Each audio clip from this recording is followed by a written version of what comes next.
Spider is 100, and like I said before, and I'll say again almost every single time, keep it up with my promise. So this is going to be episode 3 of the vlog. So, just to kind of let you guys know on what's going on, because I remember yesterday, I told you guys in essence about what I was doing. So, I'm currently right now actually leaving from Lathrop. It's a city near Tracy where I live, and I'm heading towards Livermore right now, and that is a very, very, very long drive. It's about 45 minutes to almost an hour. Actually, not even Livermore. I've got to go to Dublin, which makes it an hour. Dublin Pleasanton. Anyway. Also, another thing that I remember I told you guys about was the game Stars Without Numbers, which I'll say it again and I'll say it every single time until we play. I am so excited about, because, well, you guys already know from what I've told you, it's going to be a completely different experience on how the game is going to be, on how me and my friends have played different D&Ds and things like that. Is different systems are always, in my opinion, one of the funnest things to do. Because the reason why, you're entering into the unknown, and it causes that a little kind of like adrenaline and dopamine rush in your head kind of a thing, and it makes it to where it gets very interesting. It's because I've told you guys about my character. Me and my friend, who is going to be our DM, we worked on his backstory a little bit, and the backstory is actually pretty cool. So, like I explained, my planet that I live on, or used to live on, sorry, was a Tech Zero planet. So it was sticks and stones, full caveman status, all that jazz. And I was living in a tribe. When I was around 5-6 years old, there was, from what my character knows, a comet. It fully surprised the entire tribe, things like that. He woke up from the tribe actually making noise and surprise. I think that's the right wording. But when the meteor got about halfway through the atmosphere, there was a pulse. This pulse hit our tribe, took out about half of them, and knocked my character out, put him into a coma for about a week, maybe 2. When he woke up, that's when things got interesting for him, because he started to have dreams, basically. And in each one of these dreams, it was kind of a depiction of a day. Like how the day was going to go, what people were going to say, and things like that. And it got really interesting when his family members in the tribe started to notice that. Because he started, in essence, to repeat what they said as they were saying it for the first time. So that's the point when he just started to gain the ability to divine, or as the game calls it, has the ability of omen.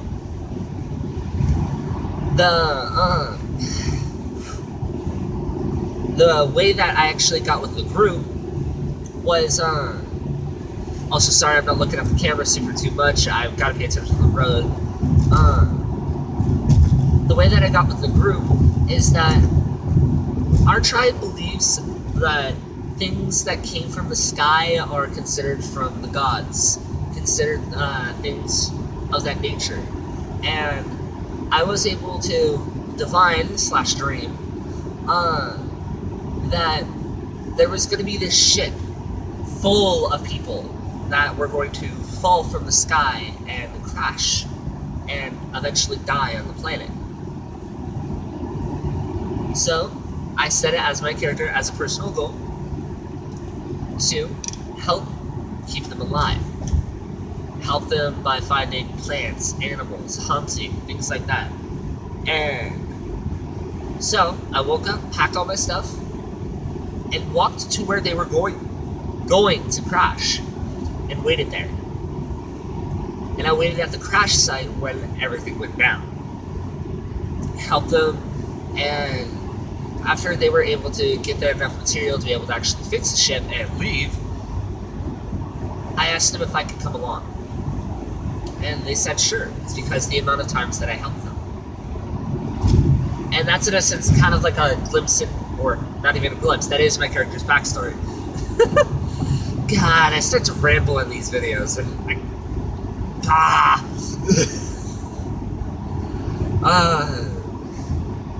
but yeah. Anyway. There's quite a lot more stuff that I could ramble on about. Actually, I'll go into a little bit of it, because in all honesty, I want to make a really long video for you guys.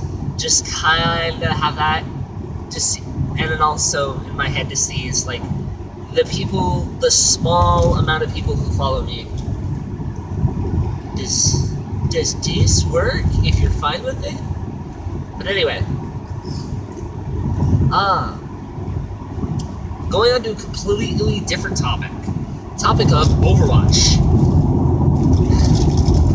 I do not understand on why people are keyword flipping their fucking shit, dealing with the new comic that came out, Reflections. It's the Christmas comic, and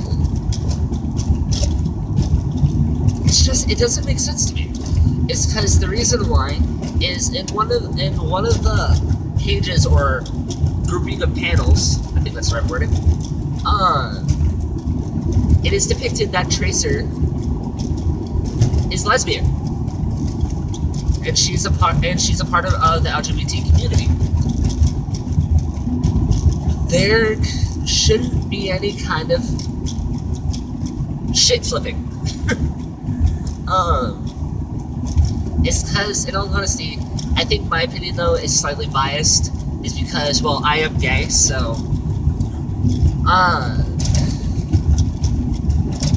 but I do have to say, though, I loved that comic, like, loved it to a freaking T. The reason why is because it showed, like, many different things, dealing with, like, Torbjorn.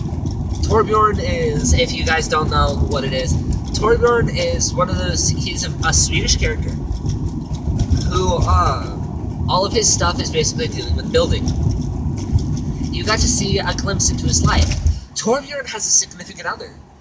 I didn't know that, and I was just kind of like, oh, that's actually really adorable, because Torbjorn's a dwarf, like, full-on, like, not like the Tolkien-esque dwarf, I mean, like, dwarf like midget.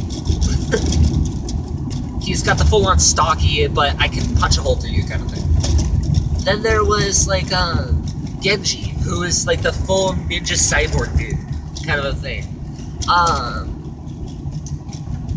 And he was in the monastery, where he was, where he actually pretty much lives with, another cyborg / not cyborg, just straight out machine. His name is Zenyatta.